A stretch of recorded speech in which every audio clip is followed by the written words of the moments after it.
그런데 여러분, 이번 제품은요 와이파이를 지원을 합니다. 이게 정말 대박이에요. 안녕하세요, 만재입니다. 오늘은요 플라잉베어 고스트5라는 3D 프린터를 준비했는데요, 3D 프린터 처음 사용할 때는 어떤 구조로 되어 있는지 또 어떻게 작동하는지 잘 모르기 때문에 쉽게 조립할 수 있는 반조립 제품을 선호하게 됩니다. 그런데 몇 번만 사용을 해보면 구조와 사용 방법은 쉽게 파악하기 때문에 얼마나 효율적으로 퀄리티 있는 출력물을 얻을 수 있는가, 이게 더 중요합니다. 오늘 소개하는 플라잉베어 고스트5는요 출력물만큼은 쉽고 빠르게, 그리고 내가 원하는 퀄리티로 뽑을 수가 있습니다.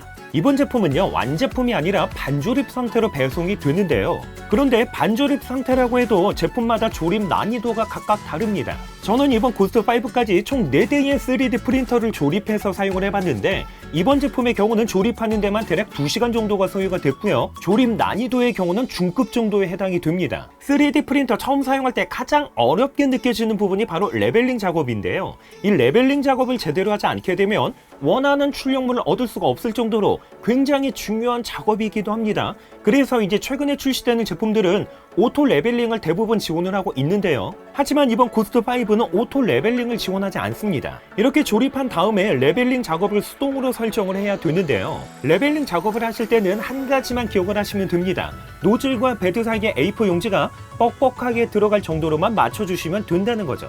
그런데 레벨링 작업은요 한 번만 제대로 설정하게 되면 그 이후에는 별도의 설정 없이 사용을 해도 깔끔하게 출력이 잘 됩니다. 3D 프린터를 사용을 해보면 직관적인 메뉴와 함께 터치 스크린이 얼마나 중요한지 느끼게 되는데요, 이번 제품은 터치 스크린으로 되어 있어서 메뉴를 한 번씩 클릭을 해보면 어디에 뭐가 있는지 쉽게 찾을 수가 있습니다. 메뉴의 경우 국내 정식 출시 제품의 경우는 영문부터 한글까지 지원을 하는데요, 참고로 제가 사용하는 제품은 해외에서 직배송이 된 제품이기 때문에 한국어는 지원되지 않습니다. 그런데 여러분, 이번 제품은요 와이파이를 지원을 합니다. 이게 정말 대박이에요. 이렇게 터치가 되다 보니까 스마트폰에서 와이파이 연결하듯이 사용하려는 와이파이 선택을 하고 비번까지 입력을 해주시면 바로 연결이 되는데요, 이렇게 와이파이를 연결하게 되면 정말 편하게 사용할 수가 있습니다. 데스크탑과 3D 프린터를 동일한 네트워크로 연결만 해주시면 전용 소프트웨어에서 출력 데이터를 바로 전송할 수가 있기 때문에 더 이상 마이크로 SD카드에 데이터를 전송해서 프린터에 장착을 하고 출력해야 되는 번거로운 작업을 하지 않아도 된다는 거죠. 이렇게 네트워크에 연결이 되다 보니까 이제는 3D 프린터를 반드시 데스크탑 근처에 배치해야 된다, 이런 것 없이 내가 원하는 장소에 배치할 수가 있다는 거죠. 3D 프린터 사용을 해보면요 소음이 생각보다 크다는 걸 느끼게 되는데요, 물론 프린터 사용을 하면 소음 발생되는 건 당연한 것 아닌가, 이렇게 생각하실 수도 있습니다. 하지만 3D 프린터는 일반 프린터와는 다르게 연속해서 10분, 20분 사용하는 게 절대로 아닙니다. 이런 거치대하나 출력을 하는데 보통 7시간에서 8시간 소요가 되는데요, 만약 7시간 동안 8시간 동안 이런 소음이 계속적으로 발생이 된다면 어떨까요? 사용하기 상당히 어렵겠죠. 그런데 이번 제품은요 제가 그동안 사용했던 제품과 비교를 했을 때 상당히 정숙합니다. 소음 측정을 해보면요 평균 45에서 48dB를 보여주고 있는데, 이 정도면요 3D 프린터에서는 상당히 조용한 편입니다.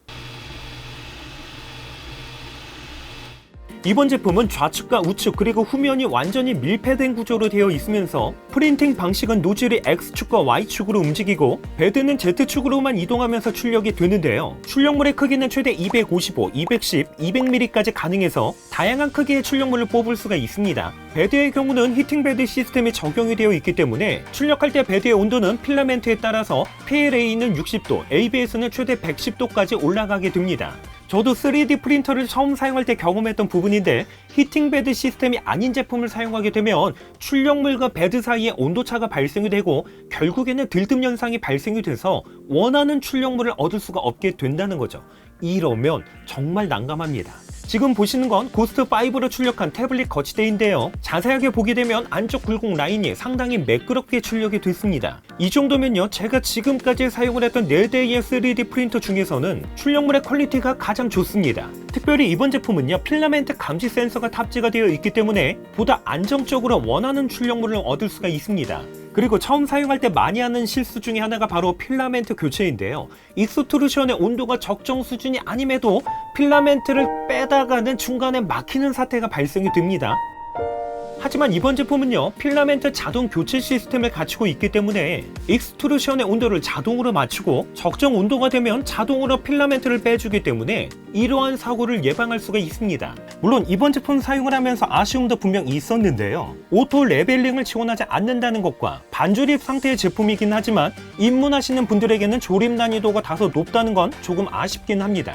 물론 공식 유튜브 채널에서 조립 영상이 자세하게 준비가 되어 있긴 하지만 그래도 조립하는 데 다소 시간이 걸린다는 건 조금 아쉬운 부분입니다. 그래도 지금까지 사용을 했던 3D 프린터 중에서는 이번 제품의 만족도가 가장 높은데요.